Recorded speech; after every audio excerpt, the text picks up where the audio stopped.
Good evening, and happy Constitution Week. Welcome to CSBT's second event of the school year. Conservative Students for Better Tomorrow was established in 2006 by a group of students at Furman University in order to advance our conservative principles found to sustain this nation. CSBT also recognized, we're recognized nationally by the Leadership Institute as the leading student-led conservative group in hosting public programs and bringing balance to a liberal-dominated campus. Anyone interested in joining or learning more about CSBT or would like to become an active member can join us at our bi-weekly meetings Wednesday, 7 p.m. in Johns Hall 107. You also can like us on Facebook or check out our website at furmancsbt.org. In keeping with the celebrations of Constitution Day, Dr. Gutzman will critically examine the original intent behind author James Madison and will point out surprising and often controversial elements of our founding document's history. As always, please note that CSBT as a whole neither agrees or disagrees with any of our speakers that we present. Our aim is to encourage students to step outside their ideological comfort zones, critically examine their assumptions, and to thoroughly explore the opinions of others, because provocation in proper context is imperative, especially in the realm of academia. Echoing President Smola's desire for civil discourse on campus, our aim is to enrich student lives with a wide variety of right-of-center ideas. Ideas usually not articulated very well in many classrooms. After Dr. Gutzman's remarks, there will be time for a question and answer session led by our faculty sponsor, Dr. Carlin. Considering this is a student-sponsored event, we request that students are given the initial opportunity to ask questions, and when doing so, please ask one question. And I would now like to actually turn it over to our Chief Academic Officer, Mary Ann Singh, who will go ahead and continue with the introduction of our speaker. Thank you. Dr. Gutzman holds a bachelor's degree, a Master of Public Affairs, and a law degree from the University of Texas at Austin, as well as an MA and PhD from the University of Virginia. Please join me in welcoming Dr. Gutzman. The topic I'm going to address tonight is James Madison and American Constitutionalism, which, as Mary Ann said, draws from my new book, James Madison and the Making of America. I think Madison is probably the second most important of the Founding Fathers, and the reason is the role he had in kicking off the American tradition of written constitutionalism.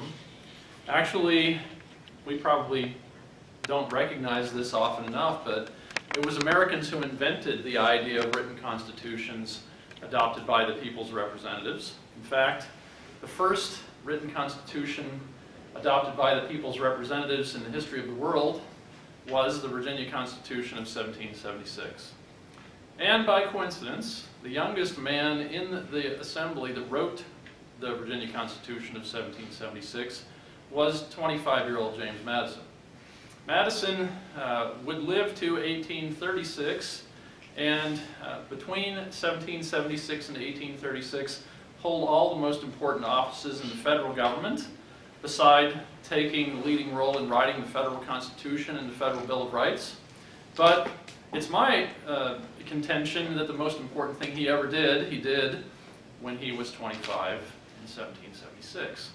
Because in the Virginia Convention of that year, which is to say, in the former colonial legislature, sitting without the governor, who by that time had fled, thereby abdicating his office, from the budding revolutionary movement in Virginia, in that convention, what happened was that the conventioners decided that they needed to appoint a committee to be charged with tasks of writing a Declaration of Rights and a Constitution.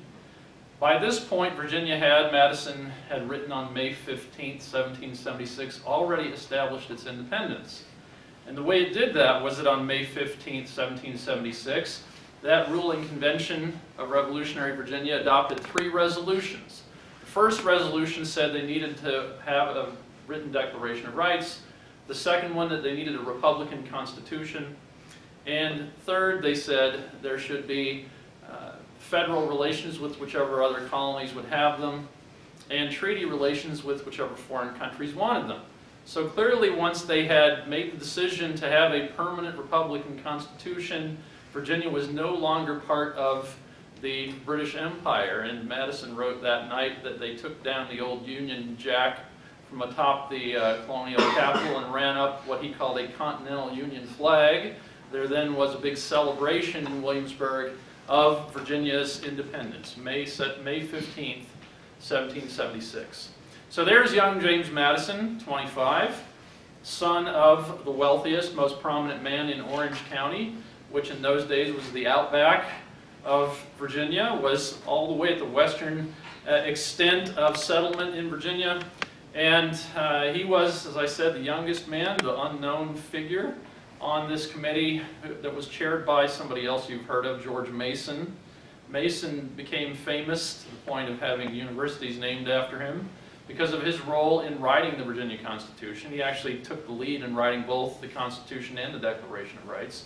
So eventually the committee referred its draft Constitution and its draft Declaration of Rights to the full convention, where when the Declaration of Rights came up first, just as in 1688 in England, what had happened was that first the Bill of Rights was passed, and then the King and Queen, William and Mary, were asked to be the new joint monarchs. You had to have the philosophical predicate of the new government before you established the government itself. So before they got around to the written Constitution, the members of this new convention considered Mason's committee's draft Declaration of Rights. It started out with a statement that all men are born free and equal, and it is government's responsibility to protect their rights. And at this point, the highest ranking member of Virginia's colonial government, not to side with the king, the colonial treasurer, a fellow named Robert Carter Nicholas, objected. And he said, well, we can't say that all men are created free and equal and that government is responsible for protecting their rights, because if we do that, we're going instantly to have a choice. Either we can begin our new Republican history by ignoring our own stated basic principles, or in the middle of a war, and by this time, of course, the war had been going on for over a year, having started on April 19, 1775 at Lexington and Concord. Right here we're talking about May of 1776. So Nicholas, in June of 1776, so Nicholas says, well, we can either start by ignoring our own basic principles, or in the middle of this war, we can have a social convulsion. And what he meant was, if we say all men are born free and equal without saying anything else, we'll have to free the slaves. And actually later, when Massachusetts got around to adopting a Declaration of Rights, they adopted the unamended version that Mason's committee had referred to the full convention. But in response to Nicholas's objection about this, what the convention then did was to say, okay, start off with Mason's language, all men are born free and equal, and government is responsible for protecting their rights. And we'll interject, when they enter into a state of society, government is responsible for protecting their rights. Of course, this is a Lockean notion here, that the government is created by people who are leaving a state of nature by entering into a compact, and the government has the responsibilities that the people entering into the compact give it. If then the people who are making this compact agree among themselves that the slaves are not parties to the compact, then there won't be any self-contradiction in continuing to hold slaves, even as people are insisting that all men are born free and equal and government is responsible for protecting their rights. Once Nicholas had laid this out, unanimous vote was taken to adopt this language. Madison did not object. When the following sections of the Declaration of Rights had to do, the first few of them, with basic philosophical premises like men are born free and equal and government is responsible for protecting their rights, and then saying other things that are still basic to political philosophy, such as that powers of government come directly from the people are entitled at stated seasons to consider whether to keep office holders in office, individuals have the right to trial by jury, individuals have the right to keep and bear arms, and so on.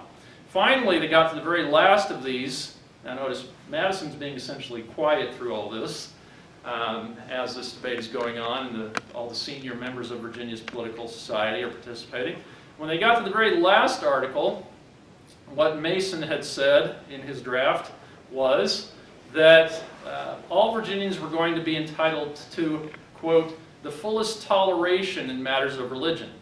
The fullest toleration. Now, In the 18th century, this was the most liberal, which is to say the most liberty-minded formulation of the proper relationship between government and religion. People are entitled to the fullest toleration. So, if you lived in Spain, you had to be a Catholic. If you lived in Italy, you had to be Catholic. If you lived in Sweden, you had to be a Lutheran. But if you lived in England, they had the Act of Toleration. You could be any kind of Protestant you wanted. And, you know, it's somewhat humorous to us, used to a far more liberal regime when it comes to religion. But Mason, being, as he said, a man of 1688, a man of the Glorious Revolution, believed, okay, in this area we should emulate the British. And at that point, Madison objected. And his objection was something like this. Okay, if we have the government say we're going to tolerate you when it comes to your religious opinions, this carries a false implication. And the false implication is that the government is responsible for deciding what the truth is in regard to religion, and if it is letting you keep your benighted opinion, well, it's doing that out of the goodness of its heart. This assumes that government knows more than the individual. And of course, it also assumes the government could change its mind and stop tolerating your stupid opinion. So Madison said, I have an alternative formulation. It seems to me that what we ought to say is that Virginians are going to be entitled to, and these are his words invented right there on the spot, people in Virginia are going to be entitled to the free exercise of religion. Free exercise. Now notice, this is far more radically libertarian than even the idea of fullest toleration. And again, the record we have of this debate says that as soon as Madison made this proposal, Chairman Mason agreed and said it was far superior to the formulation that the committee had adopted. And at that point, the whole convention unanimously accepted this idea, and so it became part of Virginia's Declaration of Rights of 1776, the first American Declaration of Rights, that people in Virginia would be entitled to free exercise of religion. This, however, was not the end of the question, because while nowadays we think of bills of rights as legal documents that courts are entitled to enforce against legislatures or against executives, they didn't have that idea at that time. So in the following year, in 1777, the legislature, newly christened, the lower house of the legislature, newly christened the House of Delegates, took up a different task, the task of trying to reconcile Virginia law with the new Republican form of government. We've had, up to this point, monarchical government, although we've been free in Virginia, was their attitude, but because we have case law and statutes here, and we have the common law of England, all of which have assumed that we would have the monarchical form of government and a monarchical society, we have a lot of law that's really inconsistent with the kind of government we've decided we want to have now, Republican government. And so what the House of Delegates did was to appoint 5 of its members to search through all of Virginia's law, case law and statute, trying to find those elements of Virginia law that were inconsistent with Republican government, and then propose corrections, propose replacements for the parts of Virginia law that weren't Republican. And as I said, there were 5 people who were on this committee. Ultimately, 2 of them backed out, saying they weren't qualified for the task. One was Mason, and another guy who also was not an attorney. And Mason said, I'm not an attorney. Mason actually is an interesting fellow. He didn't like political office. He especially didn't like committee work. Whenever he was doing committee work, he would write to people and say, here I am on this committee, and once again, we have 40 guys in the room, and only 2 of us have any brains. I'm going to have to do all the work again. I'd rather go home. You know, that's why Mason didn't ever hold any really significant political office, despite the fact that he was widely thought of as the leading constitutional thinker in Virginia. So ultimately then Mason decides he doesn't want any part of this committee, and he quits, and so does another guy. That leaves it to 3 people, one of whom is Thomas Jefferson.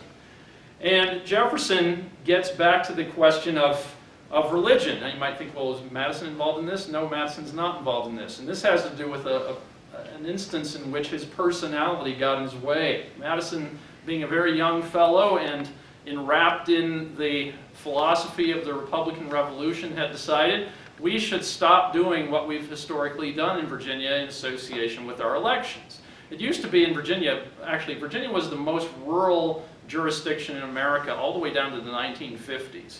So from 1607, when it was founded, all the way down to the 1950s, there just weren't any significant towns in Virginia. And you think the name Williamsburg, Richmond, those were dots on the map. And in general, Virginia was just a gigantic farm from the Atlantic Ocean to the mountains. And what that meant was that people very rarely had any communication with each other.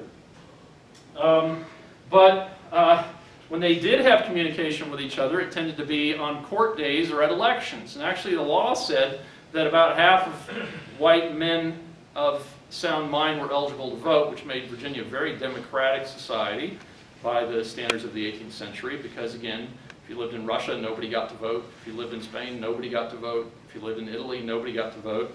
And if you lived in Britain, about half of adult white men of sound mind got to vote. I'm sorry, about 10% of adult white men of sound mind got to vote. But in Virginia, it was about half. So these were very popular events, elections. And what they did on election day was people got together from far and wide, and there were also athletic contests, and you would encounter peddlers at election day, and all your neighbors whom you never saw, you'd see them, and so on. And besides that, the wealthy guys who were the candidates, who were the people for whom you might be voting, were supposed to, it was just understood that they were going to be treating people. So you went in, and you got to the front of the voting line, and the sheriff said, "For whom do you vote?" And you said, "I vote for James Madison." And then when you went outside, you expected to be given all the ham you could eat and all the whiskey you could drink by James Madison. But Madison, being 26 and thinking this is just corrupt, decided he wasn't going to do that. And he told people, "I don't think it's Republican for us to be paying voters to vote." So in 1777, for the only time in his life, he lost the election. Right? He was a little bit ahead of the curve there. And apparently he mended his ways. As I say, he didn't lose another election again. But this is the reason why he was not involved in this effort to revise Virginia law that saw Jefferson drafting a bill for establishing religious freedom. So in 1777, Jefferson proposes a bill for establishing religious freedom so that not only would the Declaration of Rights say people in Virginia will be entitled to the free exercise of religion, but the law, the statutes would say what that meant. And what Jefferson's bill said was that in Virginia there would be no penalties for not attending, there would be no penalties based on your beliefs or statements when it came to religion, and among 182 bills, I think it was, that the three revisers proposed was this bill for establishing religious freedom. Well, in 1777, Virginians were still in the middle of the Revolution. When the bill came up then, it wasn't passed. Jefferson went on to be governor, and then he retired from politics, and then he was sent to France to be the American minister of France, and the bill just sat. Nobody ever brought it up again. In 1785, well, 1780 to 83, Madison's off in Congress, comes back, is elected to the House of Delegates, and in 1785, he was at the center of the first popular political campaign in Virginia history. It was a statewide campaign. And what had happened was that when the Revolution started, the state stopped collecting taxes to support the state religion.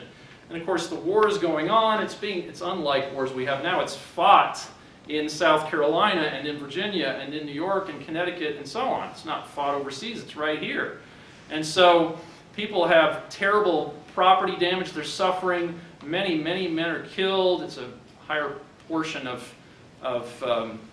America's men in virtually any other war we've been in who are killed and maimed in the war. And so there are all kinds of negative social consequences besides economic ones. Patrick Henry, the leading politician in revolutionary Virginia, decides one consequence of the revolution has been a notable decline in public morality.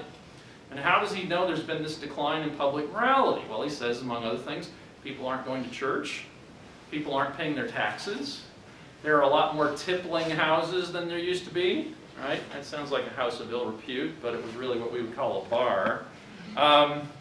There was a lot of gambling going on. It's just hard to believe gambling in Virginia. the colony that gave us thoroughbred racehorses, right? But in any event, Henry decided, okay, one way we could address this would be to revivify our old tradition of making people pay taxes for religion.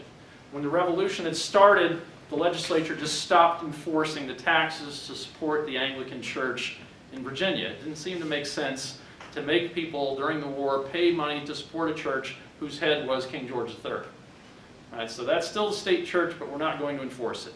So 1785 rolls around, the war's been over for 2 years. Henry says we've had terrible consequences, and one thing I think could help would be if we got government back into this business of making people be moral.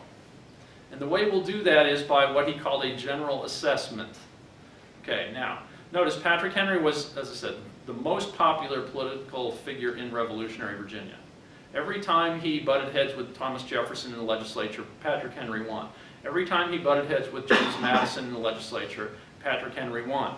So Patrick Henry proposes this general assessment, and what that would have done was to say, all right, you and you and you, instead of paying taxes, as we would have done before, to support the Episcopal Church, which is what the Anglican Church came to be called in Virginia once the Revolution started, instead of paying taxes to support the Episcopal Church, what we're going to make you do is pay the same amount of tax, but now, if you're Episcopalian, you can say, I want the money to go to the local Episcopal Church. But if you're a Methodist, you can say, I want it to go to the local Methodist minister. And if you're a Baptist, you can say, I want it to go to the local Baptist minister. And if you're a Presbyterian, you can say, I want it to go to the local Presbyterian minister. And if you're an atheist or a Jew, well, you don't live in Virginia, so don't worry about that. They've already booted you out of the place. That's a different issue. But anyway, so the state constitution of 1776 required that every bill that was considered in the legislature pass on 3 readings, which is to say you had to vote on it on 3 different occasions. So the first occasion comes up in the House of Delegates. They vote on Henry's proposed general assessment, and it passes overwhelmingly. It's just, you can kind of imagine Madison sitting home that night thinking, oh man, what can I possibly do? And the second time, a couple of weeks later, they take up the same question, they vote on it again. Huge vote, overwhelmingly. It passes again. Right? We're this far from having state-enforced religion in Virginia again. But under that 1776 Constitution, the governor had a 1-year term, and he was elected by the legislature.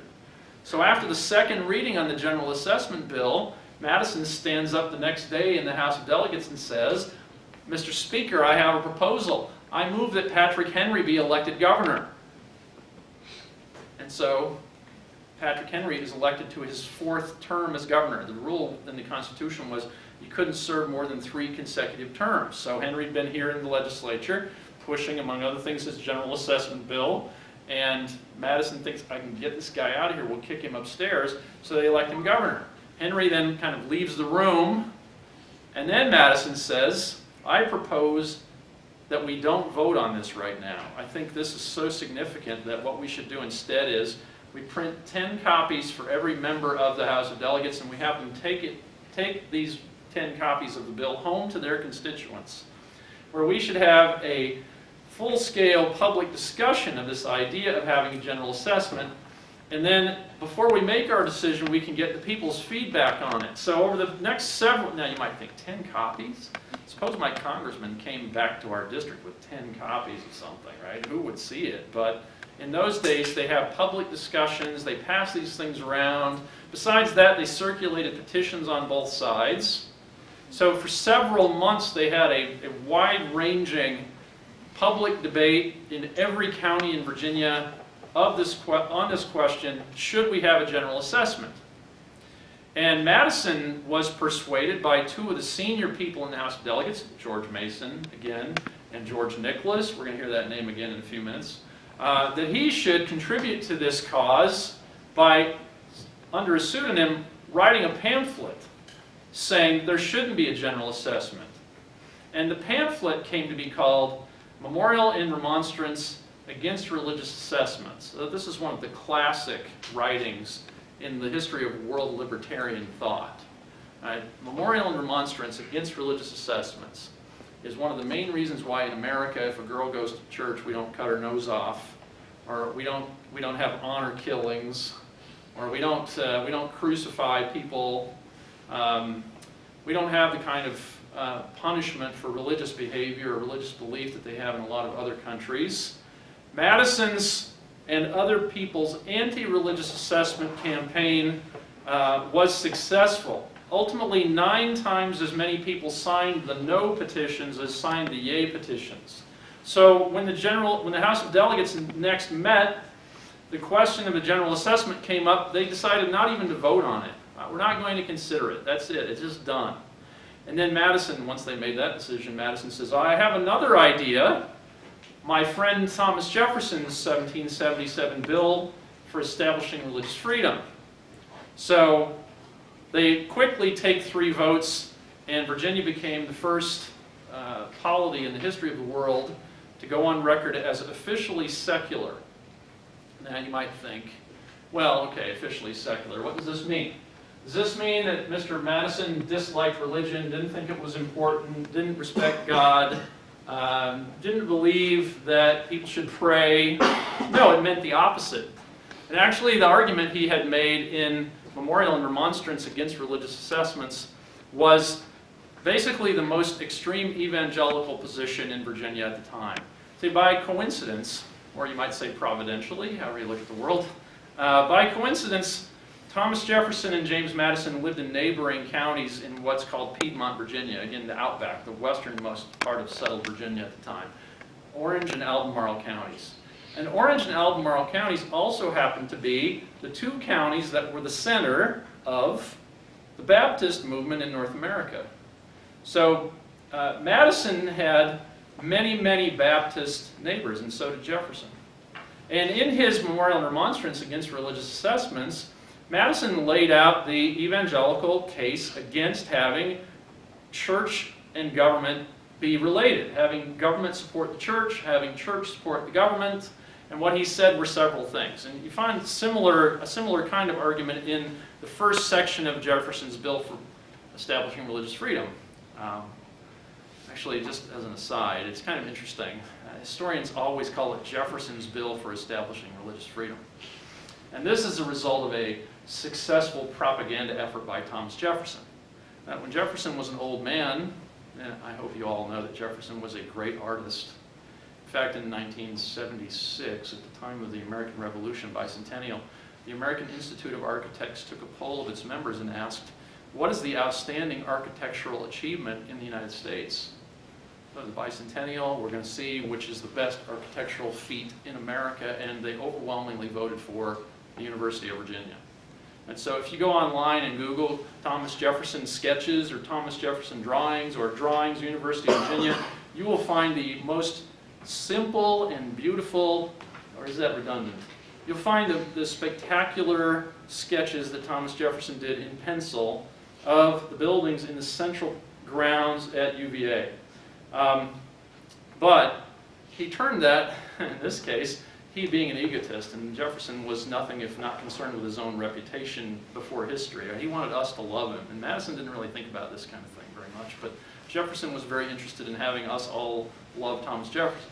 So when he was an old man, he sketched a gravestone for himself, and he made an obelisk, and then on it he said, Thomas Jefferson, his birth date, his death date, and he listed 3 things that he wanted to be listed on there. One was author of the Declaration of American Independence, second, author of the Virginia Statute for Religious Freedom, and third, father of the University of Virginia.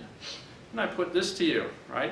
When we think of the 1965 Voting Rights Act, who do we think of? Do we think of the obscure lawyer on the Senate Judiciary Committee staff who wrote the bill? Or do we think of Lyndon Johnson who got it passed? Right, well, we think of the politician who got it passed. Right, when we think of the 13th Amendment, who do we think of? Do we think of some guy in the House of Representatives who drafted the language of the 13th Amendment, or we think of Abraham Lincoln who got it passed? Well, we think of Abraham Lincoln who got it passed. But when it comes to the Virginia Statute for Religious Freedom, do we call it James Madison's Virginia Statute for Religious Freedom? No. We think of the guy who wrote it, even though he couldn't get it passed. Well, why? Because he's more famous than James Madison. He gets the credit, but if it had been up to Jefferson, it wouldn't have happened. It hadn't happened. It wasn't going to happen. As I said, I think this is the most important thing that Madison did. Anyway, I told you this was a little aside. The important point I was getting to is to do with the contents of Memorial and Remonstrance Against Religious Assessments, which, again, elaborates the language in Section 1 of the 3-section Virginia Statute for Religious Freedom. What Madison says is that it's essentially universally conceded by people in that time that where you've had a close relationship between the government and religion, what's tended to happen is you've had enervation and sloth of the priesthood. In other words, you don't get, by saying, okay, we're going to make you all government employees, what you do is you make the ministers a bunch of, postal service employees, right? That's how, it's kind of smiling service you get from them. That's how excited they are about their job, right? It becomes a job. And he says, and people almost universally would concede that the time when the ministry was most energetic was in the period actually when the church was still persecuted, before it was tied to government at all, when governments were out to get them, he says. That's when Christianity made the greatest strides and produced the fittest ornaments to good morality and true piety. So he says, we want to divorce government and religion right here. He says, too, do we think that government is essential to religion? It's profane even to say so. And on the other hand, is religion necessary to government? Well, really they have different missions. And where you have the two of them tied together, what you end up with are politicians choosing the ministers or choosing the bishops or choosing the people who will do it. On what basis? Well, relationships, political support, donations, everything but religion. And so we shouldn't have this. In the first section of the Virginia Statute for Religious Freedom, we have the ringing Jeffersonian assertion that God has made man's mind free. And then he goes on to say that the only thing you can do by requiring people to say that they have particular religious beliefs is make liars of them.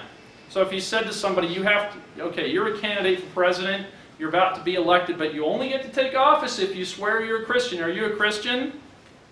Everybody's going to say, well, of course, I'm the most pious man ever. Will that really make him the most pious man ever? You're just going to guarantee that every one of them's a liar. Of course, you're going to be shocked by the idea of a lying politician. But Jefferson and Madison were politicians, right? So they knew whereof they spoke, right? They'd seen this before, and the point was you don't want them related. You don't want to have people saying, vote for me, I'm a fill-in-the-blank, right? Vote for me, I'm a Methodist. Vote for me, I'm a Catholic. Vote for me, I'm a Baptist. And in fact, Jefferson and Madison never said any such thing. Right? Madison would not make public statements about his religious beliefs, even though he went on to say, in Memorial and Remonstrance Against Religious Assessments, one of the main reasons why government shouldn't be involved with religion was because your religious responsibilities, or your responsibility to our, I can't remember the phrase he uses, our Creator or something like that, whatever phrase he used, is anterior to your obligation to the government. So recall a few minutes ago I said, before they got around to creating their Constitution, they wrote the Declaration of Rights. So in other words, before they got around to saying what kind of government they were going to have in Virginia, they had first said, this government will have nothing to do with religion. Everybody's going to be entitled to free exercise. Why? Because this was more important. This came first. This was the limitation. Government is responsible for what? Defending us, building the roads, imprisoning rapists, doing things like that. But government shouldn't have anything to do, this was Madison's and Jefferson's position, with saying what kind of religious position people have to have. Madison actually left 2 sets of notes he made for speeches that he delivered in the House of Delegates about this question of religious establishment. And in one of them he said, okay, if we say we're going to have a general assessment, that is, if we're going to say everybody has to pay taxes to some kind of Christian community, doesn't matter, you choose which one, somebody will receive your tax money. We are instantly going to have the courts be in the business of deciding who's a Christian. It can't be avoided. If the statute says you can designate a particular Christian, the government will have to say who's a Christian. So the first time you designate somebody, the government will be right back into the business, the same kind of discriminations that the government was making in England. All right? Are we going to say that in order to be a Christian, you have to accept the Lutheran canon of Scripture, or do you have to accept the Catholic canon of Scripture? Or Madison uses the word Protestant here, although you might have thought Lutherans were Protestant, but he says you have to take the Protestant canon of Scripture. How about this? Does the version from which it's translated have to have been the Greek Septuagint Old Testament, or does it have to be the Masoretic Hebrew Old Testament, and which translation would be acceptable? Are you going to be a Christian if you accept the Arian version of the relationship between Jesus and God the Father, or do you have to accept the Orthodox version of the relationship between Jesus and God the Father? Could you be an Arminian? Do you have to be a Calvinist? What judge is qualified to ask these questions? Who's going to answer them? Well, the answer, of course, is the only way you're going to have any kind of an answer to these questions is if, and this is his conclusion, is if you get the government right back into the business of saying, look, here's the creed you have to subscribe to before we're going to call you a Christian minister. And that's right back to what England was doing. So the only way to avoid it is by not having this kind of a thing, and that's why Madison favored Madison's